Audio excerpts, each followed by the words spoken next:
जो घुस कर आते हैं, पहले असम से भी आते थे जब कांग्रेस की सरकार, अब बंगाल से आते हैं टीएमसी की सरकार, वहीं से घुसपैठ है, वहीं नागरिक बनते हैं, वहीं आधार कार्ड बनाया जाता है। माननीय देश धर्मशाला नहीं है, जो चाहे जिस उद्देश्य से चाहे यहाँ आकर रह जाएगा, ऐसा नहीं होगा। लोकसभा में इमिग्रेशन और फॉरेनर्स बिल पास किया गया, जिसके बाद अब बांग्लादेश या किसी दूसरे देश से आने वाले या भारत आकर रहने वाले व्यक्ति के बारे में सारी जानकारी रखी जाएगी और अगर कोई व्यक्ति संदिग्ध लगता है तो उसको भारत में एंट्री नहीं दी जाएगी।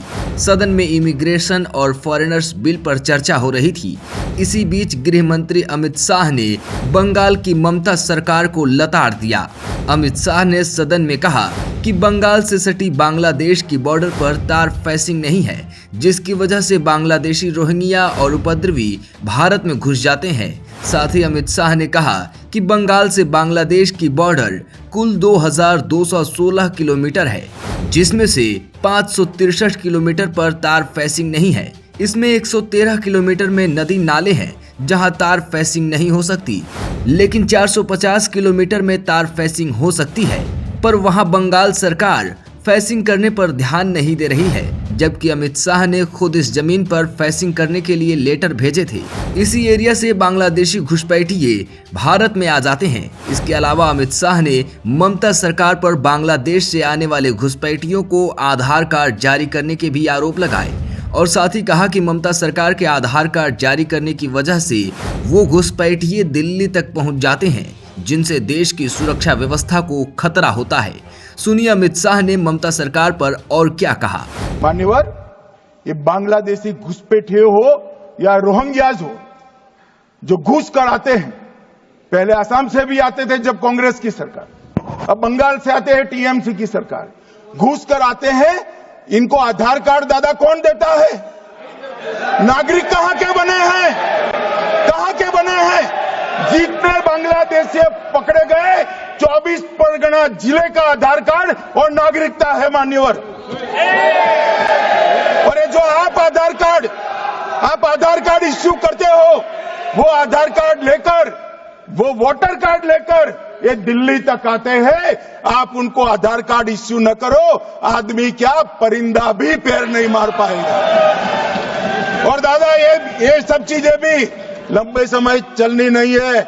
26 में चुनाव है, बंगाल में कमल खिलेगा और पूरा बंद होगा। मान्यवर मुझे भी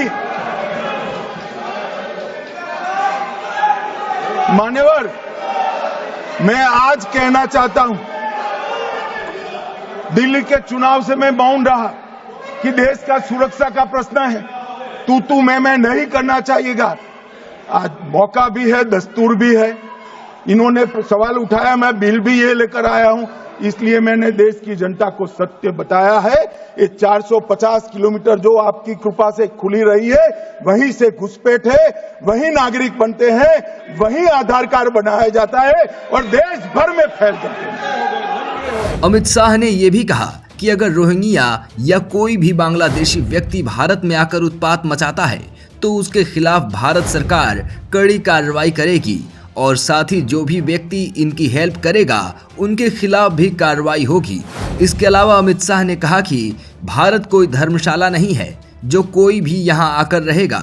सुनिए अमित शाह ने और क्या कहा।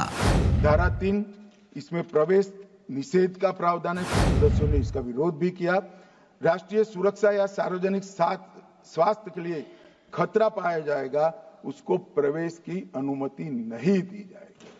माननीय देश धर्मशाला नहीं है, जो चाहे जिस उद्देश्य से चाहे यहां आकर रह जाएगा, ऐसा नहीं होगा। कानूनी तरीके से देश के अंदर अपने देश को और हमारे देश को समृद्ध करने कोई आता है तो इसका स्वागत है, मगर सुरक्षा के लिए खतरा है, उसको रोकने का प्रावधान करने का हमारी संसद का अधिकार भी है।